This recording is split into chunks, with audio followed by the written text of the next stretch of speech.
I think it was sometime around 2014 when we added a small currency called Hungarian forint.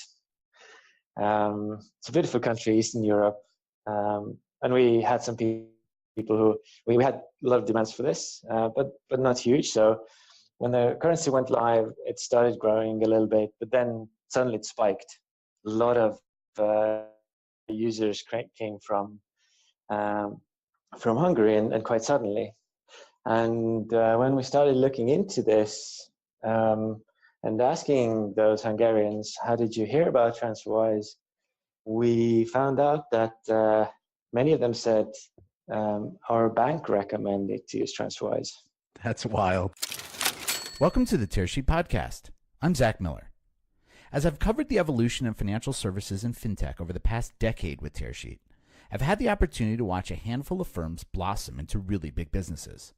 It's a miracle, really, an entrepreneur starting with just an idea and turning it into a unicorn. TransferWise is one of those rare companies, and CEO and co-founder Kristo Kaarmann, one of those rare entrepreneurs. As an international money transfer business, TransferWise now moves $4 billion per month and employs 1,400 people. I sit with Kristo to talk about the genesis of the company, but more importantly, where and how he's planning for future growth. Partnerships have played an important role in TransferWise's growth, and Kristo shares how those partnerships are formed and how they're structured. We talk about the state of the business and lastly, what he thinks about the whole challenger bank trend. Kristo Kaarmann is my guest today on the Tearsheet podcast. I'm Kristo Kaarmann. I'm 39. I'm Estonian. I grew up in Estonia, but then moved to London about 12 years ago now. And then that's where I started TransferWise. Now for the last 8.5 years, we've been growing this international money business. And at this point, I'm visiting my office in New York, where we have a small team together with Tampa, Florida. And so did TransferWise bring you to London specifically? No, I moved to London for work. I used to work at PwC in Estonia as a management consultant, and then I started work at Deloitte in London. And my job back then was to meet these big banks and insurers and help them modernize their systems and processes. This was like 2007, 2008, when tech was already going, but it was getting faster and faster. And I think banks at the time were starting to realize they're falling a little bit behind. So you had really had a first-person view into how far behind they were compared to the pace and the speed that the technology industry was moving at. How did the idea for TransferWise start to germinate? Like, where did it come from? Was it from those Deloitte experiences? I think these consultant experiences gave a little bit of inspiration, but the idea for TransferWise started from a very personal challenge. The good thing about moving to London was that my income got massively bigger than in Estonia, so I had much more money to save. And once the Christmas bonus came in, I was determined to move it back to my savings account back in Estonia. And back in the day, there's only a natural way of doing this was going to my bank, which was HSBC, and ordering an international wire back to my Estonian bank account. And that was all cool. The bank told me it costs £15, and once the money arrived, I found out that about 500 euros was missing. Wow. I thought someone made a mistake. So someone maybe fat-fingered a number or something on either side. But then I called both banks and realized that it was me who had made a mistake. The realization was that HSBC just used a completely different exchange rate to what I was expecting. And if I called up a few more banks, realized this is exactly how banks work. So you see an exchange rate in Reuters or Bloomberg or Google, or it's always the same. It's the real mid-market exchange rate that you see on the internet. But once you go to your bank, they will use that plus 5%. So that's how they really make money on those cross-border currency flows. So most people are frustrated with that, but you went off and built a unicorn. Like, what was the impetus? Like, how did you initially think you could tackle this problem? So actually, I wasn't at all interested in building a company behind this. It was more just solving the problem for myself. So when I realized all the banks and brokers, they all do it the same way. There's just the percentages is different. Someone charges 5, some 4, some adds 3% markup. I then found that I have a friend who has the exact opposite challenge. He's moving money from Estonia to London because he was paid in euros and his living expenses were in pounds. He just moved to London as well. And we started swapping money with each other. So I gave my friend Tavet my pounds in the UK. We looked at the real exchange rate. And he just gave me his euros in Estonia. It was just a bank-to-bank transfer and didn't cost us anything. And better ever, we both saved about 400 or 500 euros or pounds on both sides. So that was great. That was a solution to our own problem. And when I mentioned that Deloitte certainly gave me inspiration, then we used this for ourselves for many years. But then about 3 years in 2011, me having tried to help banks modernize and realized this isn't going to happen very fast.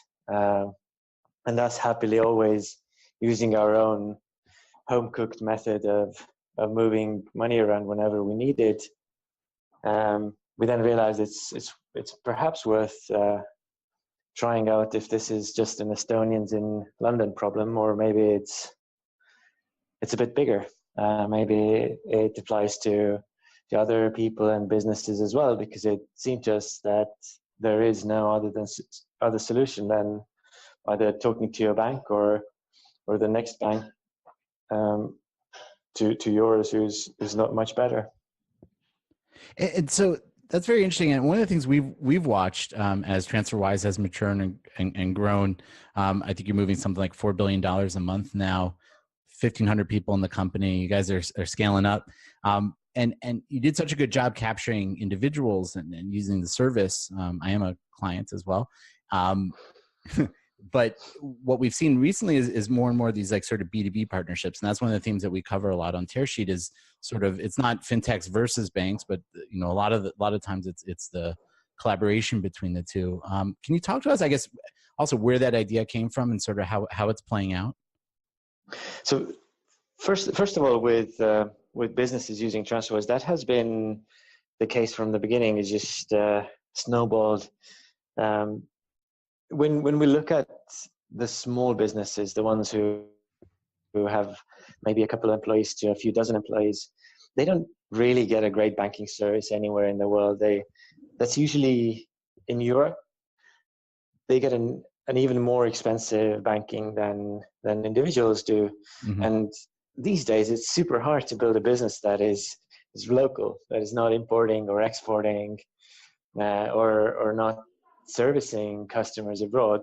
If you think of all the bigger businesses that are getting started and have a chance to become big, they're all thinking global from the beginning. Yeah, exactly. So internet is of course helping this immensely. Anyone that sells on the internet quickly realizes that their user base or their customer base isn't just local to their town or their country.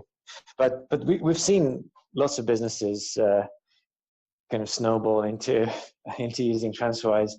But what was interesting, so when we started in 2011, we just operated in pound and euro, and as as we started getting all these emails from people who wanted to send money to Canada and to Japan and pretty much every country in the world, we started adding currencies and connections onto TransferWise.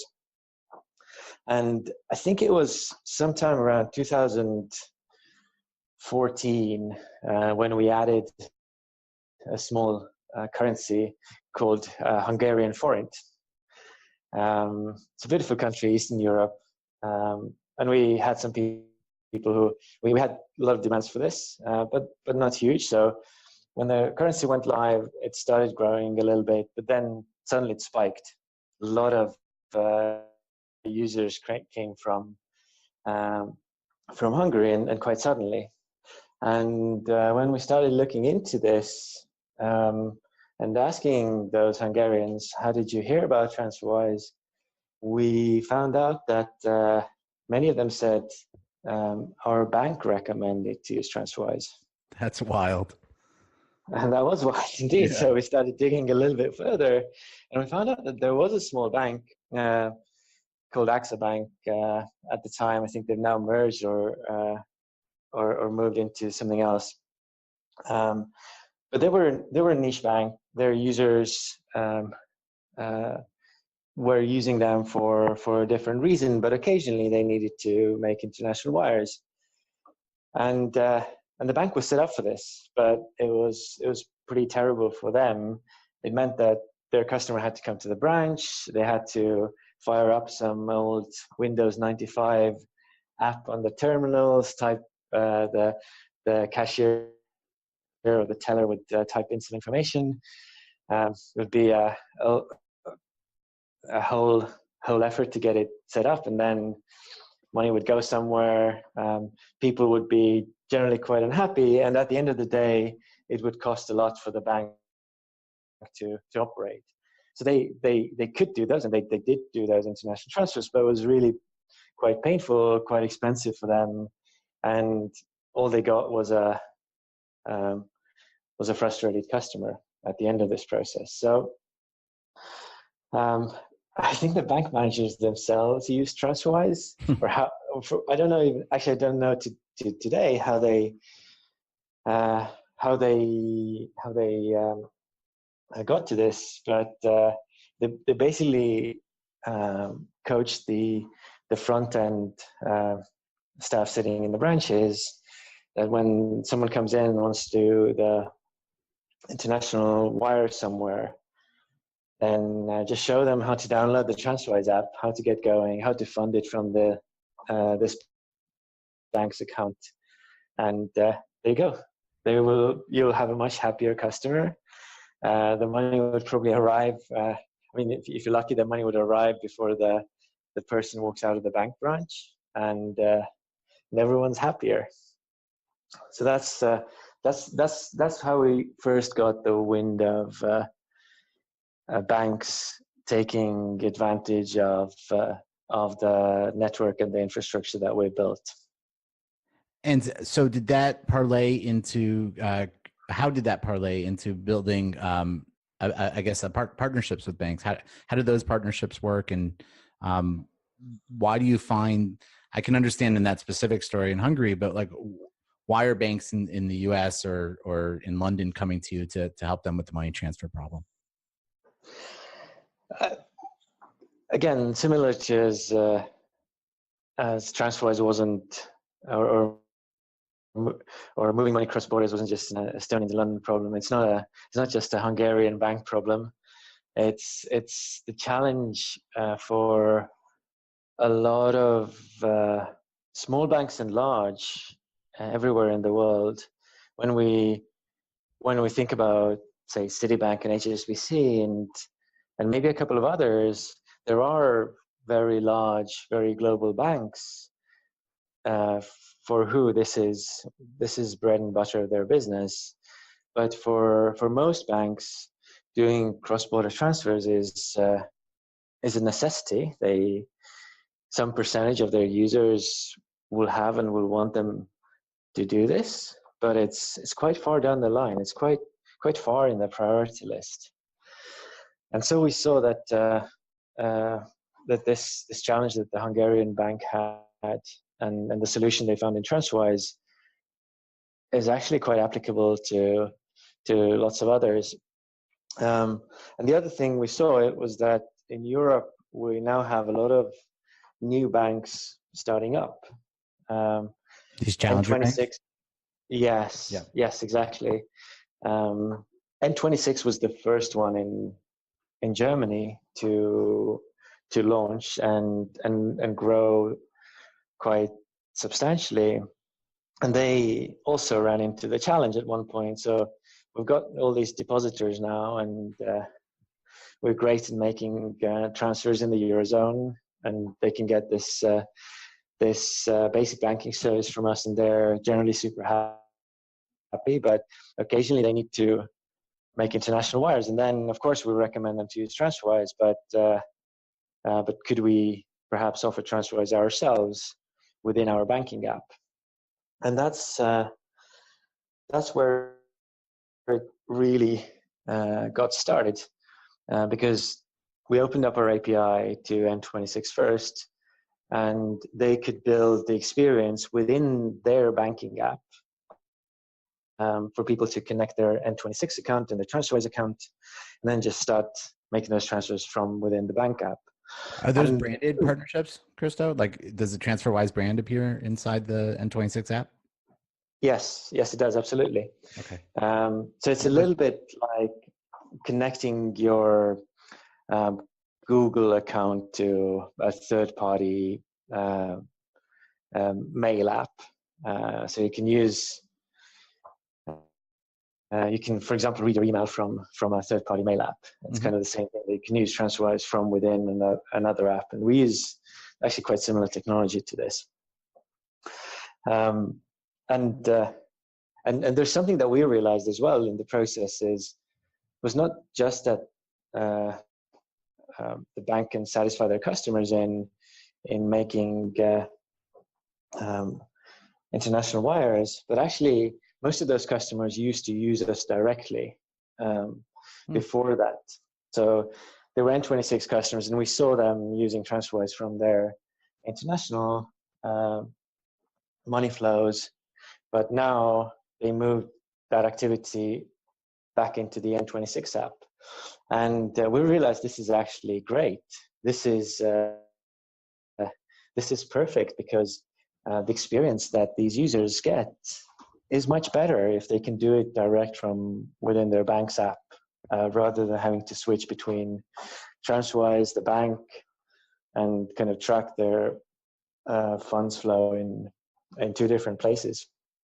And then since N26, now we've had a few more challenger banks, a few more smaller banks come to us and integrate TransferWise. Monzo in the UK was probably the next biggest one. We've had a small one in the Netherlands called Bank that went live in November, and there's a few more in the pipeline. But it's not just the challenger banks. Last summer, a large French retail group, BPC, announced that they're integrating TransferWise into their banking app as well.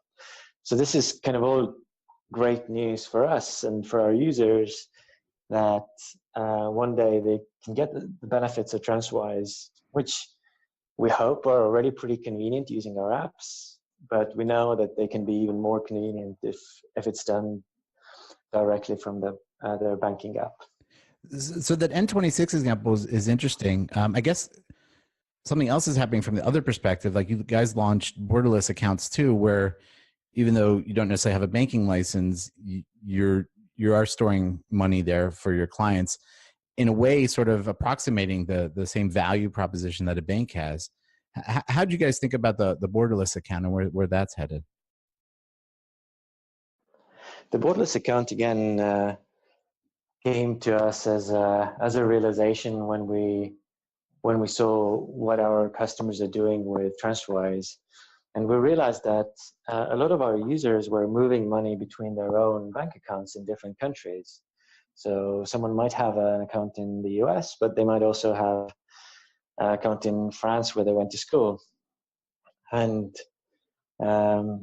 they keep this account, and occasionally they top it up, whether for their travel, or maybe they have some real estate back there that they're renting out, or whatever reasons. But often we found that people have those kind of non-primary bank accounts elsewhere in the world that they use to optimize their own, because they're quite savvy, and they want to optimize their flows. And then we realized that people are using TransferWise to move money, say, between the US account and the French account, but the money goes to France to do something. So it goes there to pay some bills, or pay back a student loan, or do something there, or pay suppliers.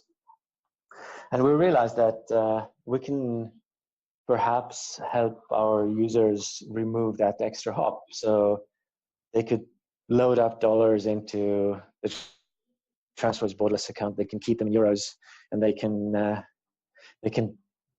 pay whatever they need directly from their TransferWise borderless account, as if it was this French bank account. There shouldn't really be no difference. And we're seeing that it's working. A lot of people are using borderless not as their primary bank account, but as their primary international account. And it works as a replacement for a lot of those other accounts that people might still have, or businesses might have. And then for businesses, it brings on another super interesting use case where businesses were using TransferWise to pay suppliers abroad, and it works super well for them. But now with borderless, they can also invoice abroad as if they were a local bank and connected, as if they were a local business connected to a local bank. So with a borderless account, you get a local account details, your own local bank account in the UK, the US, in Germany, Australia, New Zealand, and the list will get longer as we roll it out properly. That's amazing. So I guess in the final question, the time that we have allotted, I think we'd love to hear from you, sort of what your what's on your plate for the rest of 2019, what your growth strategies are, your product strategies are at a high level, like, what your main focus is going to be on the rest of this year. We're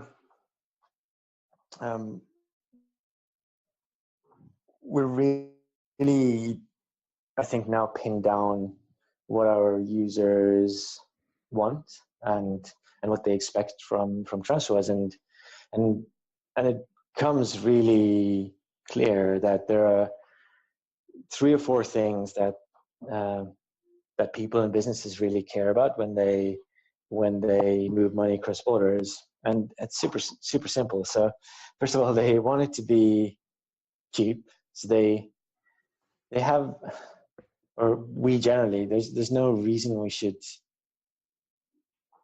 pay more money to move money. And for an engineer, it's also quite hard to see on the surface. Why does it? We're just moving information across country borders about money and account balances. How come it has to be that expensive? So we've done great. We've come down from 4 or 5% what the banks charge to 0.4,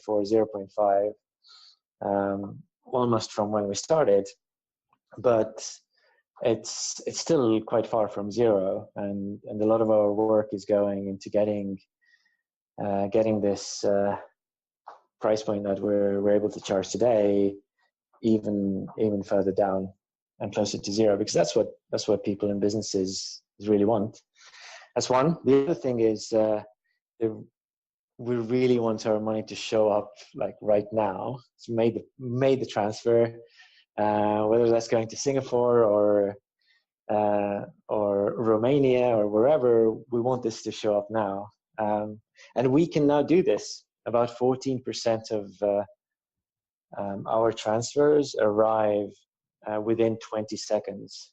So you make a transfer from, say, an Italian bank, and it arrives on someone else's account in Singaporean dollars, in under 20 seconds. We can do that, and do that for about 14% of our transfers, but we're still not quite there yet. And then, so that's the second topic, is about speed. And the third and the fourth are around convenience, and are around coverage as well. So as I explained, we're increasing the number of things that you can do with TransferWise, and we're rolling this out with money transfers to all the countries in the world. And we're not there yet. We've got lots to do. So cheaper, faster, and more coverage. Fair to say? More coverage and more convenience. More convenience. Kristo, it's been great talking to you. Thanks for sharing the inside story at TransferWise. I appreciate you joining the Tearsheet podcast. Thank you, Zach.